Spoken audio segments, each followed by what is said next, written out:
اللہ تعالیٰ نے حضرت یونس علیہ السلام کو ایسی قوم کی طرف بھیجا جو وقت کی طاقتور ترین سپر پاور قوم تھی۔ اس قوم کے سامنے کچھ بولنا تو دور کی بات، اس کے مد مقابل کھڑے رہنا بھی بڑی ہمت کی بات تھی۔ پھر بھی اللہ کے رسول حضرت یونس علیہ السلام تنہا اس مشن پر روانہ ہوئے۔ کہتے ہیں جس کا ساتھی اللہ ہو اس کو کسی سے ڈرنے کی ضرورت نہیں۔ السلام علیکم ورحمۃ اللہ وبرکاتہ۔ شروع اللہ کے نام سے جو بڑا مہربان نہایت رحم والا ہے، اور درود و سلام آخری نبی حضرت محمد صلی اللہ علیہ وسلم پر۔ میں آصف قمر الدین پٹھان آپ کی خدمت میں پھر سے حاضر ہوں۔ نحمدہ ونصلی علی رسول الکریم۔ عاشوری قوم میں تکبر کا مرض عام ہو گیا تھا۔ یہ لوگ خود کو زمین کا وارث سمجھنے لگے تھے۔ انہوں نے انسانی زندگی کے حقوق کی پامالی کرتے ہوئے انسان کو 3 درجوں میں بانٹا، اور انہی درجوں کی نسبت سے وہ لوگوں کے ساتھ ایک دوسرے کے ساتھ سلوک و برتاؤ کرنے لگے۔ پہلے درجے میں انہوں نے بادشاہ، اس کا خاندان، پجاری اور سرکاری عہدیدار جنگجوؤں کو رکھا تھا۔ دوسرے درجے میں تجارت کرنے والے تاجر تھے، اور تیسرے درجے میں خادم اور عام لوگ، اور وہ لوگ جن سے انہوں نے حکومت حاصل کر لی تھی۔ اللہ کے حکم پر حضرت یونس علیہ السلام الناصریہ سے شہر نینوا کی طرف اس قوم کی ہدایت کے لیے روانہ ہوئے۔ شہر نینوا میں آپ کو کوئی پہچانتا نہ تھا، اور نہ ہی آپ کسی کو پہچانتے تھے، نہ آپ کا کوئی دوست یار مددگار تھا سوائے اللہ کے۔ شہر نینوا پہنچ کر حضرت یونس علیہ السلام نے اپنی قوم کا پہلے جائزہ لیا تو حضرت یونس علیہ السلام نے اپنی قوم کو تکبر، دنیا کی آرائشوں میں مست، طاقت کے نشے میں چور، ایک دوسرے کے حقوق کو کھا جانے والی، ظلم، زیادتی اور جہالت میں غرق، اللہ کے علاوہ مختلف مورتیوں کی عبادت کرنے والی راہ سے بھٹکی ہوئی قوم پایا۔ پھر حضرت یونس علیہ السلام نے اللہ کے دین کا پرچار شروع کیا، اللہ کی طرف ان لوگوں کو بلایا، اپنی قوم کے لوگوں کو مجلسوں میں فردن علاقے چوراہوں پر دعوت دینی شروع کی، جینے کے صحیح اصول بتائے، ایک دوسرے کے حق کو بتایا، ظلم اور زیادتی سے روکا، پر ان کی قوم نے ان کی ایک نہ سنی، بلکہ یہ لوگ ان کے ساتھ بدسلوکی کرنے لگے، اور نئے طریقوں کے ذریعے حضرت یونس علیہ السلام کو ستانے لگے۔ پھر حضرت یونس علیہ السلام نے اپنی قوم کو اللہ کے خوف اور اس کے عذاب سے بھی ڈرایا، پھر بھی ان پر کچھ اثر نہ تھا۔ کئی سال آپ علیہ السلام دعوت دیتے رہے، مگر قوم ایمان نہ لائی۔ پھر وہ وقت بھی آیا جب حضرت یونس علیہ السلام نے اپنی قوم کو اللہ کی جانب سے آنے والے عذاب کی خبر دی۔ یہ مدت علماء کے نزدیک 3 دن کی تھی، تو کئی ایک کے نزدیک 40 دن کی۔ بہرحال اس مدت کو سن کر بھی ان کی قوم ایمان نہ لائی۔ قوم کی ایسی حرکت دیکھ کر حضرت یونس علیہ السلام کا دل تنگ ہو چکا تھا۔ اب عذاب کا وقت عنقریب ہی تھا۔ حضرت یونس علیہ السلام بے صبری اور غصے کے عالم میں اپنی قوم کو بغیر اللہ کے حکم کے چھوڑ کر نکل دیے۔ حضرت یونس علیہ السلام شہر نینوا سے نکلے اور تیونس کی طرف روانہ ہوئے۔ عاشوری قوم پر عذاب کے آثار شروع ہوئے۔ آسمان پر شدید سیاہ بادل چھا گئے، جن سے بہت زیادہ دھواں نکلنے لگا۔ وہ دھواں شہر تک پہنچ گیا، اور اس نے مکانوں کو اپنی لپیٹ میں لے لیا۔ اب وہ لوگ سمجھ گئے کہ حضرت یونس علیہ السلام نے جس عذاب کے آنے کے متعلق کہا تھا، بس وہ آنے ہی کو ہے۔ وہ اتنے شدید خوف میں مبتلا ہوئے کہ اپنے نبی کے ساتھ بدسلوکی کا احساس ان کو ہونے لگا۔ بات پورے شہر سے لے کر دربار تک پہنچ چکی تھی۔ پھر یہ لوگ اپنی پچھلی قوموں پر آئے ہوئے عذاب کو یاد کرنے لگے۔ اللہ نے اس قوم کے دل میں پھر اپنا ڈر پیدا کیا، اور ڈر کا یہ عالم تھا کہ یہ لوگ پھٹے پرانے کپڑے پہن کر شہر کو چھوڑ کر جنگل میں چلے گئے۔ پھر انہوں نے اپنی عورتوں کو ان کے بچوں سے جدا کر دیا، یہاں تک کہ جانوروں کو ان کے بچوں سے بھی جدا کر دیا۔ اس طرح وہ ایک دوسرے سے جدا ہو کر ان میں بے قراری زیادہ بڑھ گئی۔ وہ اللہ کے حضور اپنی گناہوں کی معافی رو رو کر گڑ گڑا کر مانگنے لگے، جمع ہو کر اللہ اور اس کے رسول یونس علیہ السلام پر ایمان لانے اور اس کی تصدیق کرنے لگے۔ خوف کا یہ عالم تھا کہ آپس میں مظلوموں سے معافی مانگنے لگے اور جبراً قابض کی ہوئی چیزوں کو واپس کرنے اور ایک دوسرے سے اپنے گناہوں کا اعتراف کرنے لگے۔ حضرت یونس علیہ السلام جو انہیں تعلیم دے رہے تھے اس پر خوف کے عالم میں عمل کرنا شروع کر دیا اور اللہ کے حضور سچی توبہ کرنے لگے۔ اللہ رب العزت نے ان کی توبہ کو قبول کیا اور ان پر رحم کرتے ہوئے ایک مدت تک دنیاوی زندگی کے فائدے بھی دیے۔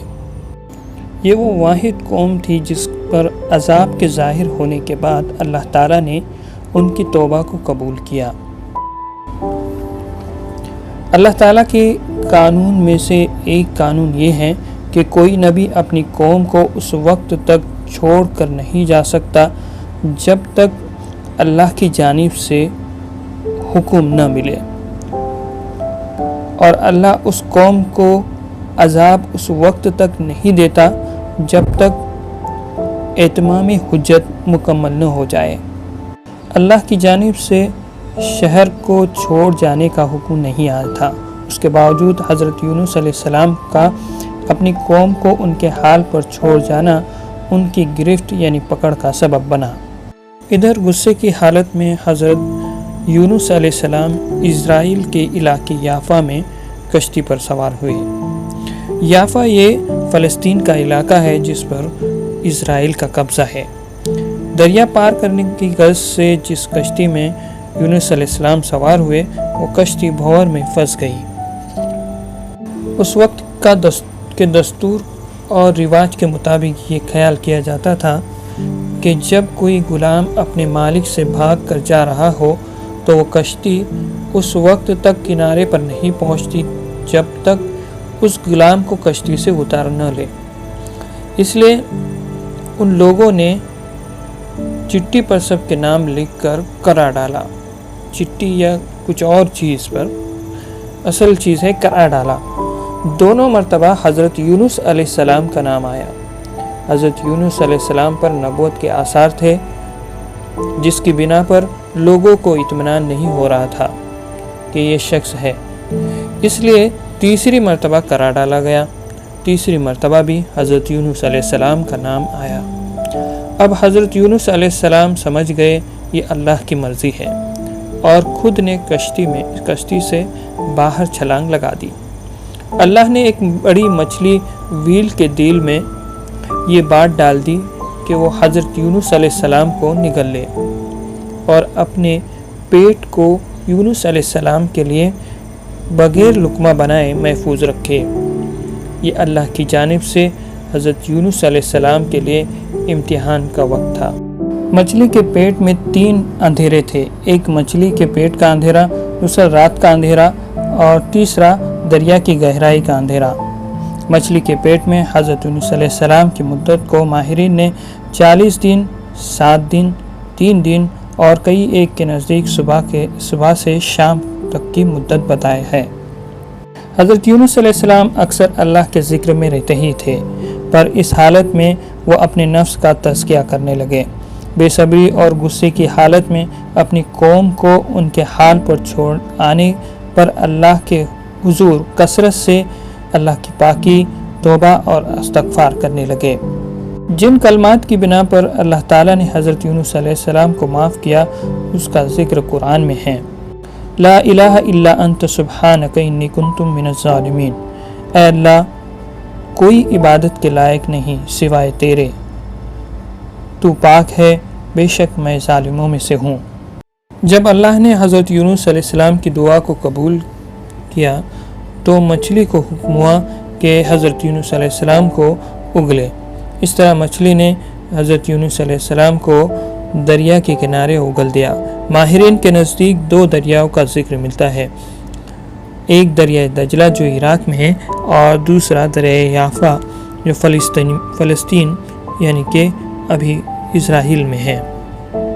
مچھلی نے حضرت یونس علیہ السلام کو کھلے میدان میں اگل دیا جو چٹیل میدان تھا، اور آپ علیہ السلام کی کیفیت بیمار جسم کی سی تھی، جس طرح ایک نو مولود بچے کا جسم ہوتا ہے، بالکل نرم و نازک۔ چنانچہ اللہ نے اپنی رحمت سے حضرت یونس علیہ السلام کے گرد کدو کی بیل اگا دی تاکہ اس کے پتے آپ علیہ السلام پر سایہ کر سکے۔ پھر ایک بکری کو آپ علیہ السلام سے مانوس کیا جو آپ علیہ السلام کو اس بیماری کی حالت میں دودھ پلاتی رہی۔ اس طرح اللہ تعالیٰ نے حضرت یونس علیہ السلام کو اپنے فضل کرم سے صحت یاب کیا۔ پھر حکم دیا اپنی قوم کی طرف جانے کا۔ اللہ کی پاکی، توبہ اور استغفار کا صلہ اللہ تعالیٰ نے ان دونوں کو دیا۔ ان کی قوم کو اللہ تعالیٰ نے معاف کیا اور اپنے نبی اور اللہ کا فرما بردار بنایا، اور حضرت یونس علیہ السلام کی گناہ کو معاف کر دیا، اور اللہ تعالیٰ نے ان کو ایسی قوم دی جو ان کی اور اللہ کی فرما بردار تھی۔ اسی کے ساتھ اللہ تعالیٰ نے حضرت یونس علیہ السلام کے درجات کو بھی بلند کیا اور ان کے ذکر کو اور ان کی قوم کے ذکر کو رہتی دنیا تک کے لیے قائم رکھا۔ یہ تھی توبہ، استغفار اور اللہ کی پاکی کی برکت۔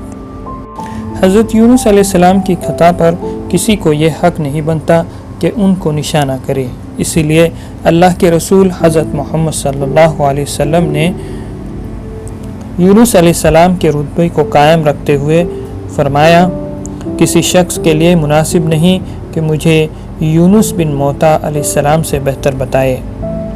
حضرت یونس علیہ السلام کی قبر مبارک 2 جگہ پر بتائی جاتی ہے، عراق میں شہر موصل کے اندر اور اسرائیل میں کفر کنا، جدید نام کانا آف گیلیلیو میں، جہاں آپ کے بیٹے کی قبر بھی بتائی جاتی ہے جو اسرائیل کے علاقے حلول میں ہے۔